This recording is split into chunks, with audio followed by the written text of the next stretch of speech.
Greetings, my dear viewers. It is I, Drehan, and welcome back to another Dungeons and Dragons character conversion. Today we are looking at Spawn, the General of Hell's army. Well, one of the Prince's armies, but I digress. Spawn is one of my favorite anti-heroes. While he's not the best anti-hero per se, he's the best in my book. And I decided to do this idea because of the book Baldur's Gate, Descent into Avernus, where you are traveling through the first layer of the 9 hells. And that got me thinking of quite a few different characters in fiction that either have to deal with devils or actually have traveled to a hellscape. And Spawn was one of the first ones that came to mind. So we are going to be recreating him in Dungeons and Dragons. To start off, as always, we will be going with the point-buy system. For strength, we're going with a 12, dex a 14, constitution is 13, intelligence and wisdom are both 10.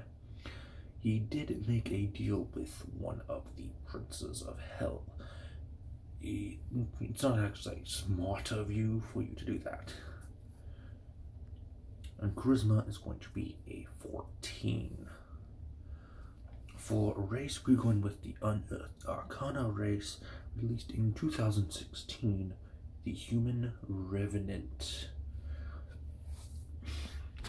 And this actually fits with Spawn very well, since he was killed by his own comrades. So, of course, he wants revenge. Your ability score increase is going to be Constitution, thanks to the Revenant, and you get 2 other stat bonuses. You can go with another Constitution if you wanted to, but for this build we're going with Dexterity and Charisma. You get a speed of 30, you have the Relentless Nature, which gives you some pretty good abilities. For languages, you get Common and, let's just say, Orcish. So our stats get a nice little increase. For background, this background is the dead background. It is from Xanazar's Lost Notes to Everything, which is from the DM's Guild. Now, while not the most ideal background, you can probably do the same thing with the Haunted One background.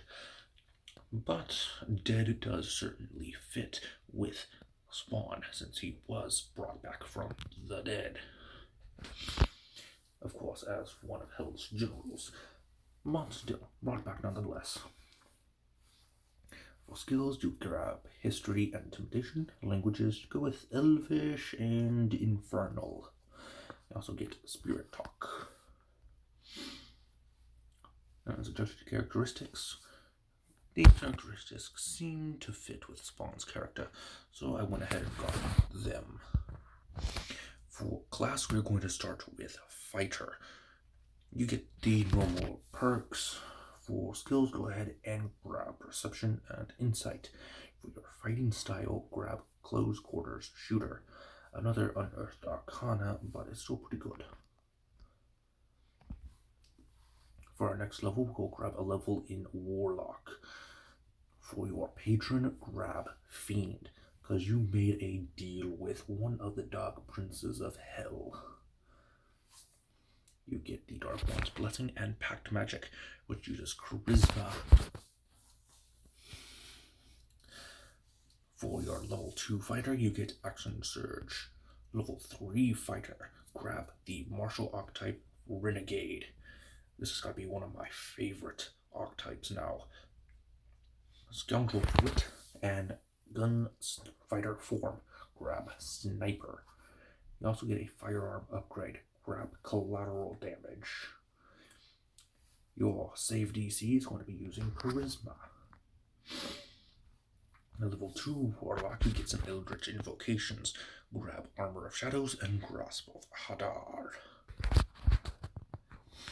Level 3 Warlock gets Pact Boon. Grab Pact of the Blade. A level 4 fighter will get a ability score improvement, or we can grab a feat. If you want the ability score improvement, grab Dex and Charisma. If you do grab a feat, grab the Warcaster. We've gone over this one many times in the past, so there's no need to repeat what has been said. For level 4 Warlock, you can either go with the ability score improvement to add to your strength, or you do the ability score improvement we did last time, but for this one, since you've taken a feat. At level 5, we get an extra attack from our fighter. At level 6, we get another ability score improvement. And I think that's all we are going to cover for this character build. But before I end, let's go ahead and go over equipment. For some recommendations, grab every single firearm you can get your hands on, as well as the corresponding ammunition. For magic items, the only two that are important is the Sword of Zarel, which would fit because you're going to be in Avernus, and Living Armor. This fits well with Spawn's character because that is, well, a part of him. He gets that as soon as he makes the pact with whoever this prince was, I forget. It was a real good movie, but I haven't seen it in a long time. Well, that's going to have to do it for today. Next time, we'll be going over the Doom Slayer, because I want to try to build a nice little team for this journey into Avernus.